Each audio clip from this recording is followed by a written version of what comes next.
উঠে দাঁড়ান, আল্লাহর সাথে কথা বলেন। রব্বানা, রব্বানা মানে কি? আল্লাহ আমার রব, লাকাল হাম, প্রশংসা তোমার। লজ্জা লাগে এটা বলতে।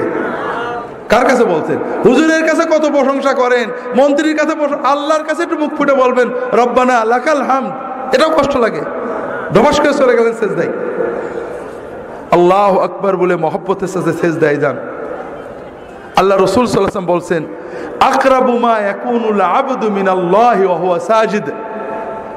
বান্দা যখন নামাজে সেজদা দেয়, আল্লাহর সবচেয়ে কাছে বান্দা চলে যায়। ফাকসিরু ফীহি মিনাদ দুআ ফাইন্নাহু কামিনুন আইস্তাজাবা লাকুম।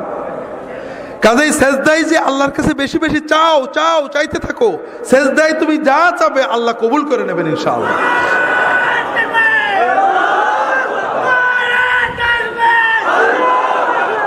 যেটা বলছিলাম ভাইরা, কাজেই সেজদায় আল্লাহর কাছে চাইতে হবে।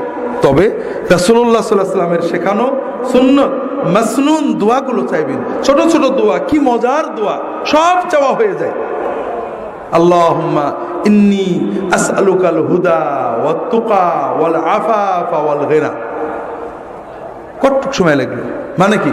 আল্লাহ আমি তোমার কাছে চাচ্ছি, আমাকে দাও, হেদায়েত দাও, তাকওয়া দাও, পবিত্রতা দাও, আমাকে বড় লোক করে দাও। বাদ থাকলো কিছু? সব চাওয়া হয়ে গেল। কোরআনে যেসব দোয়া আছে পড়বেন। রব্বানা আতিনা ফিদ দুনিয়া হাসানাতান ওয়া ফিল আখিরাতি হাসানাতান ওয়া কিনা আযাবান নার। এর চেয়ে বড় দোয়া নেই। এই দোয়া যদি আপনি মন দিয়ে পড়তে পারেন, আপনার বড় লোক হতে বেশি সময় লাগবে না। হজে আমরা যাই, হজের খাস দোয়া এইটে। আর হজে গেলে হজ যদি কবুল হয়, আল্লাহ রাসূলও বলেছেন তার আর কোনো অভাব থাকে না। কাজে আল্লাহর কাছে চাইতে থাকেন। বাবা মার জন্য চান, রব্বিগফিরলি ওয়া লিওয়ালিদাইয়া, চাইবেন সেজদায় পড়ে। বিভিন্ন দোয়া আছে, রাহে বেলায়েত অনেক পাবেন। রাসূল সাল্লাল্লাহু আলাইহি ওয়াসাল্লাম দোয়া করতেন।